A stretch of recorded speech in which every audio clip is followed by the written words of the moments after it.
Na aula de hoje, nós veremos um pouquinho do módulo 2, tá? Vamos conhecer sobre as hipóteses evolucionistas. Esse assunto ele costuma ser cobrado aí no Exame Nacional do Ensino Médio, aquele que vocês certamente estão se preparando. E aí, nós vamos entender agora quais seriam essas discussões em torno das hipóteses evolucionistas. Vamos entender um pouquinho das ideias evolucionistas de Lamarck.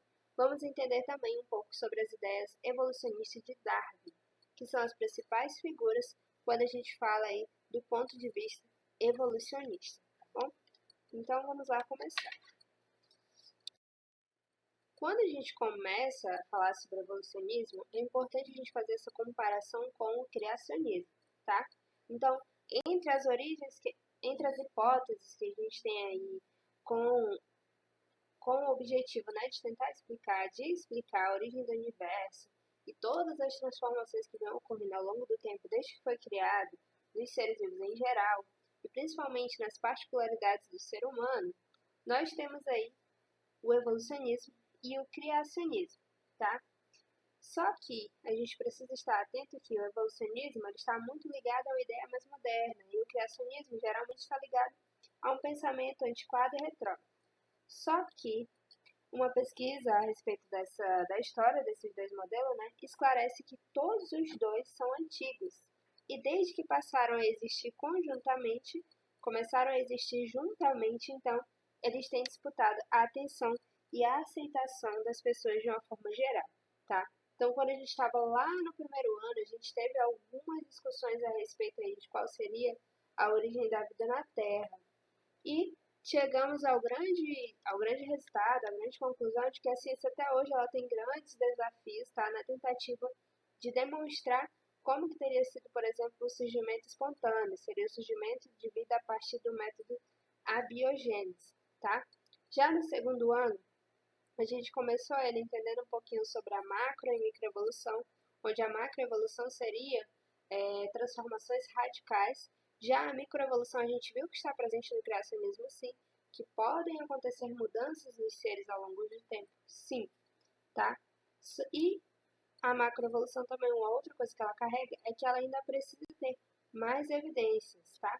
Já a microevolução ela já é considerada como um fato, como eu já falei, até mesmo por todos os criacionistas, tá? Então, para a gente tentar entender um pouquinho, nós vamos entender primeiro um pouquinho sobre as hipóteses evolucionistas e como é que foram essas discussões, tá? E lembrando que todos os dois modelos procuram explicar a origem da vida do universo e que os dois modelos, tá? Eles têm semelhanças sim e, é claro, eles apresentam diferenças, até porque se não tivessem diferenças, não seriam dois contrapontos, né?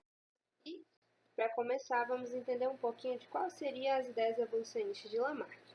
Lamarck acreditava que os seres vivos, conforme fossem utilizando determinada parte do seu corpo, essa parte poderia tender a se desenvolver mais.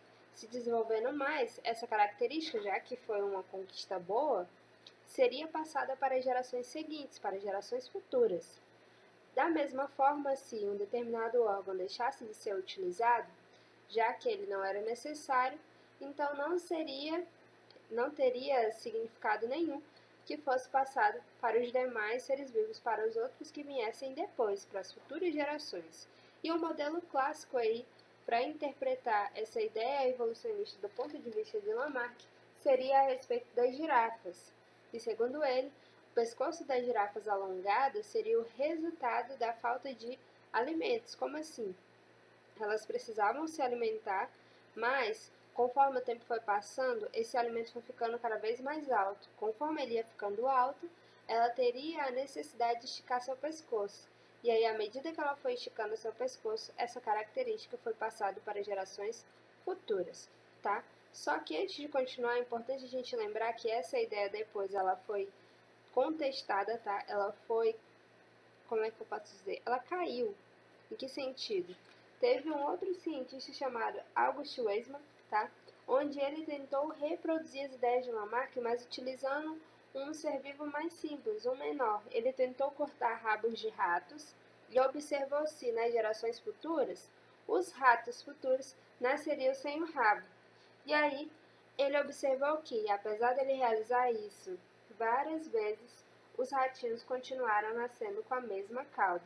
E esse experimento, apesar de parecer bem bobo, bem simples, foi o suficiente, e foi um dos suficientes, digamos assim, para conseguir refutar as ideias de Lamarck sobre essa questão de conseguir passar as características de uma geração para outra. Então, resumidamente, quando a gente fala de Lamarck, dois contextos entram aí, duas leis estabelecidas por ele, que seria a lei do uso e desuso e a lei da transmissão das características adquiridas. O que seria isso? Lei do uso e desuso. Quanto mais eu uso determinada parte do meu corpo, mais ela vai se desenvolver. Quanto menos eu uso, ou seja, se ela cai em desuso, não tem necessidade de eu ter determinado órgão, determinada parte do meu corpo. E conforme isso vai acontecendo, essas características serão adquiridas e serão passadas para gerações futuras, tá? Então, basicamente, Lamarck, quando a gente pensa nele, tem que lembrar desses dois preceitos: lei do uso e desuso e lei da transmissão das características adquiridas. Se eu uso demais, eu vou passar isso para a minha geração seguinte. Se eu deixo de usar, da mesma forma. E segundo ele, isso tudo estaria ligado tanto a modificações que poderiam ocorrer no próprio ambiente, como a questão lá da girafa, que começou a faltar alimento, ela precisou esticar seu pescoço. Pode ser também novas necessidades, novos comportamentos que levaram a modificações no organismo e, consequentemente, gerariam novas características nos futuros descendentes, tá? Seguindo aí, uma outra ideia que a gente tem evolucionista, ela parte de Charles Darwin, que é um naturalista inglês, tá? Famoso por defender a questão da seleção natural.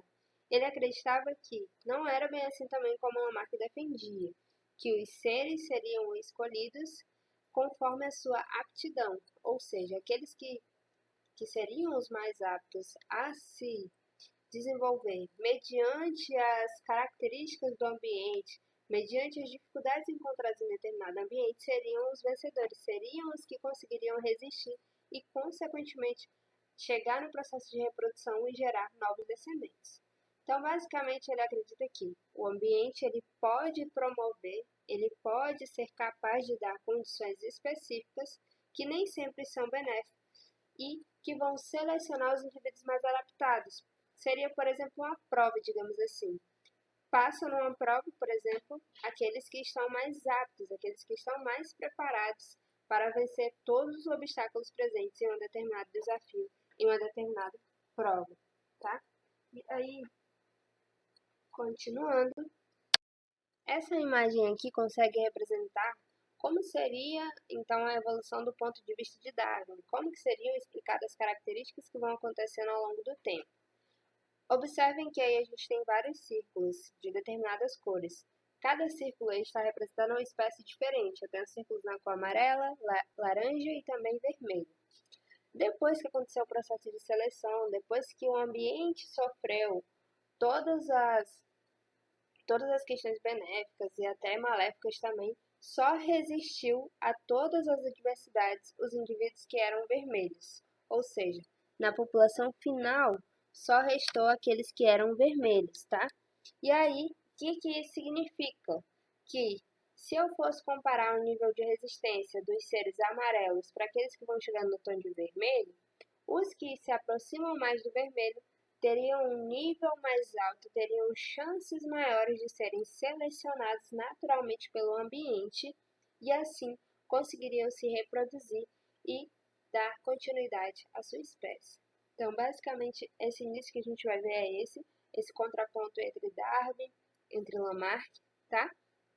Ver quais que eram os seus posicionamentos e como que eles tentavam defender as suas ideias, cada um à sua maneira, cada um tentando estabelecer experimentos para que pudesse comprovar o que eles defendiam. Lembrando que, quando a gente falou de Lamarck lá, no tempo mesmo que ele defendia, teve um método científico bem simples, né, aplicado por Auguste Esme, que foi capaz de refutar a sua ideia, tá?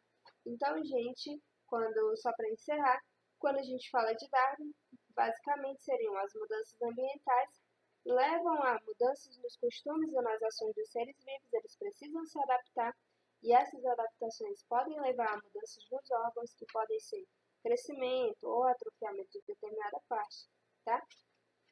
E é isso.